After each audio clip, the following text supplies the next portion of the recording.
I'm going to go over some tips and tricks here for building this laser frame and for constructing all this. So we have, pieces of acrylic. We have extrusion that we're mounting to. There's lots of different ways, lots of different screws to mount it. So this is an M3 slot nut.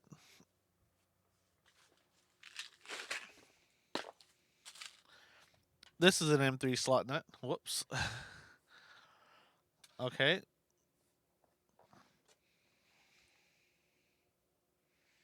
Let's see. This is an M3 drop in.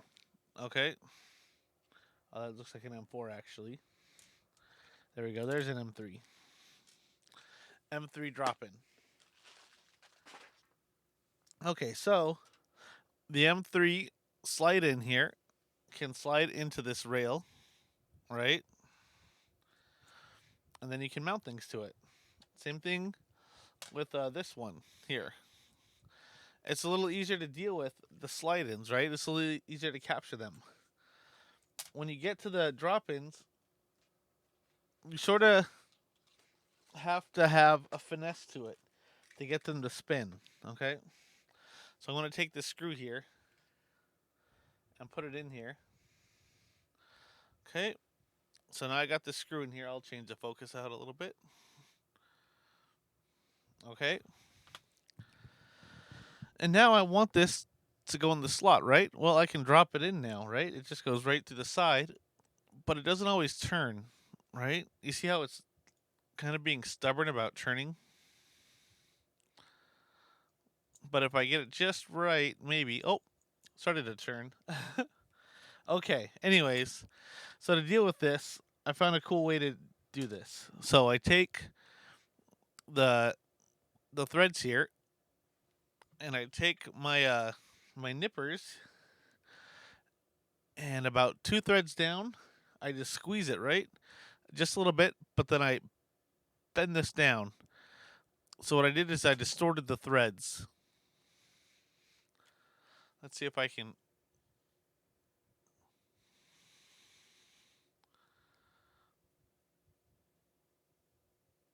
There we go. Now you can see the distortion on the threads. Okay.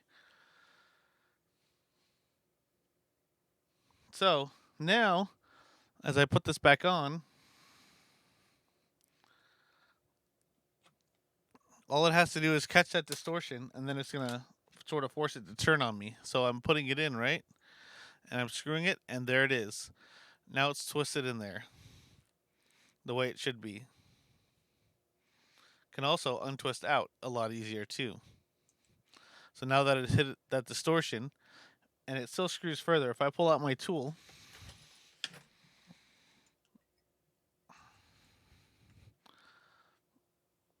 all right, I'm still screwing this in. So you don't need to distort it much, just enough for it to start catching the drop in. Okay, so those are the M3 parts, right? Okay, gonna pull this out and just put it back with my other stock, because really there's not much wrong with it.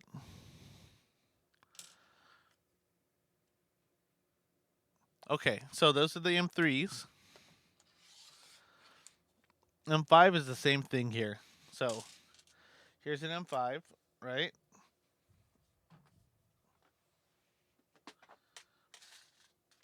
An M5 and an M5.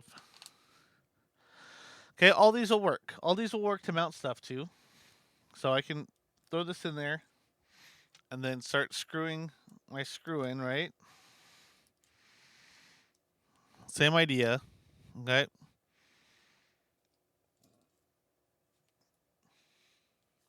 Same thing with the drop in.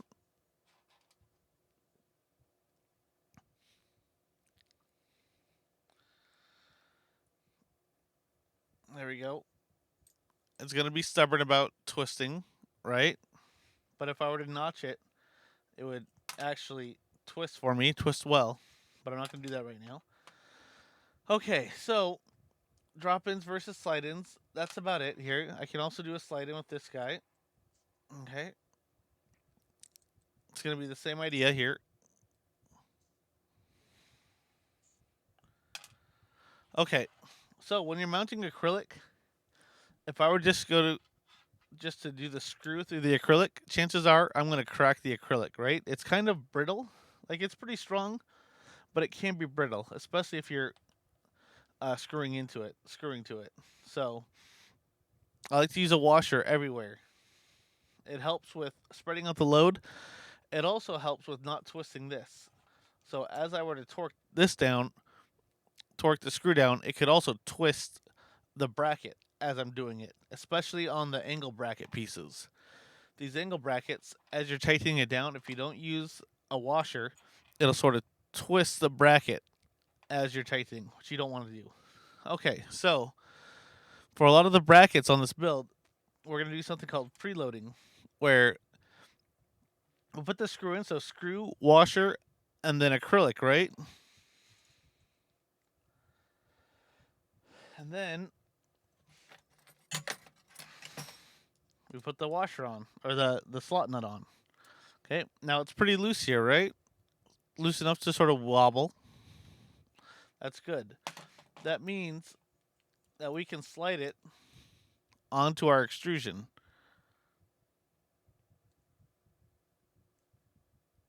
There we go. Okay, then tighten it up. We're going to be doing a lot of that, okay? Chances are something like this will have both screws in, but you can also, while this is in there like that, you can sort of finagle the other one. So if you miss one for some reason, you can tap it where it needs to go.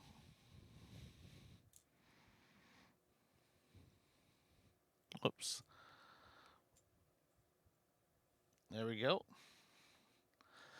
And then you can grab your screw, a washer, and capture it. There we go. And tightness.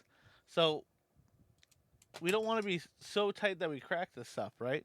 So just like firm, maybe a little more than firm on the tightening of things. It's hard to explain through video how much it's actually tighten something. But if you're using like a wrench or like the long side of an Allen, like you don't need to be grabbing like out here, right? And really cranking this thing on. Like you don't need to be putting your shoulder into it. It should just be wrist. The amount of power in your wrist should be plenty to tighten these on. Okay? So, these are some tips and tricks here to get in this. So, a lot of the build is going to be sort of zoomed out so you can see the whole build happening. This is close up of what I'm doing here. So, I'll show you this and I'll also show you loading a corner bracket. So, with the corner bracket, I'm going to take 2 washers, 2 M5x10 screws, okay, and then 2 slot nuts.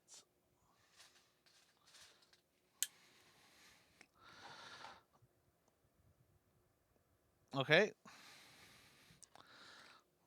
So with this,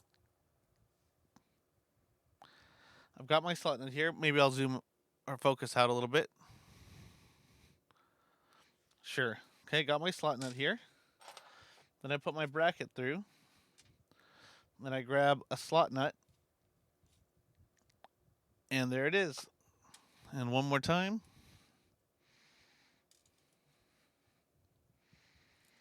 Then I come through the other one. Put the slot nut on. And there we go. So now this is preloaded, ready to attach 2 things to each other. Okay, nice and loose. And makes building this thing quicker. Thanks for watching. This should imagine this when I'm zoomed out building the thing. This is what it looks like up close. So keep this in mind when you're following along with the build. Thanks for watching.